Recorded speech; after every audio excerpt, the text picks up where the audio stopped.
Foreign policy जो विदेश नीति है वो गलत नीति है। इसराइल को सपोर्ट करेंगे तो हमारे जो रिश्ते गल्फ कंट्रीज से हैं वो खराब हो सकते हैं।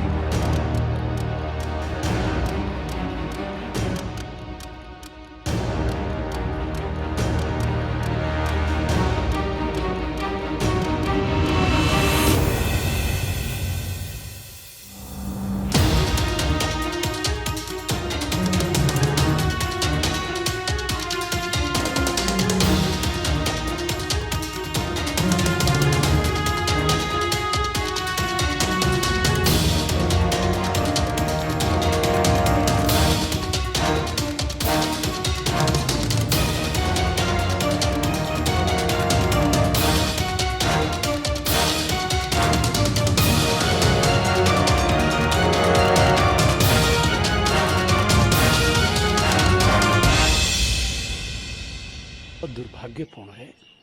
भारत सरकार को चाहिए था कि जिस तरीके से रशिया और यूक्रेन के युद्ध में भारत सरकार का एटीट्यूड था कि वो ख़त्म होना चाहिए, वही एटीट्यूड हमास और इसराइल की इस जंग के अंदर होना चाहिए था कि ये जंग ख़त्म होनी चाहिए।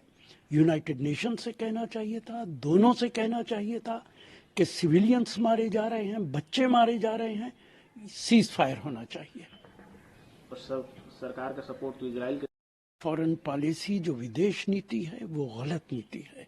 इसराइल को सपोर्ट करेंगे तो हमारे जो रिश्ते गल्फ कंट्रीज से हैं वो खराब हो सकते हैं। हमारा जो भी कुछ क्रूड ऑयल हम खरीदते हैं वो सारा गल्फ कंट्रीज से खरीदते हैं। हमारे गल्फ कंट्रीज से बहुत अच्छे रिश्ते हैं। मुझे नहीं मालूम कि भारत सरकार की क्या मजबूरी है कि आज इस युद्ध के अंदर वो एक कंट्री का साथ दे रही है। हालात बन रहे हैं, उसको लेकर भी चर्चा हुई, उसके लेकर भी उन्होंने कहा कि शांति स्थापित होना चाहिए, साथ ही कुछ और भी बातें उन्होंने। देखिए, मुझे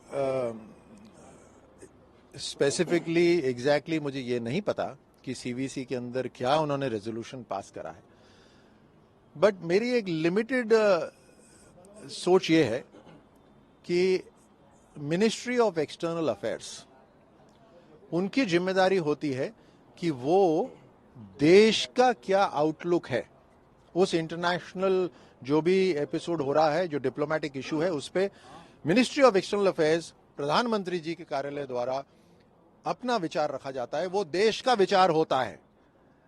ये दिक्कत यहां आ जाती है कांग्रेस के साथ में कि वो देश के विचार से हटके अपना एक अलग विचार चलाने की कोशिश करते हैं। डोकलम में वही हुआ, अलग अलग जो घटनाएं हुई उसमें यही देखने को मिला। और आज फिर अगर सरकार के ओपिनियन से हटकर है तो मुझे अच्छा नहीं। हम बिल्कुल स्पष्ट है, प्रधानमंत्री मोदी जी की बिल्कुल स्पष्ट ये है कि जीरो टॉलरेंस ऑन टेररिज्म, और उसमें पूरी दुनिया को हम साथ में लेकर चलते हैं, चाहे टेररिज्म कहीं पर भी हो, किसी भी आकार में हो, किसी भी तरह का हो।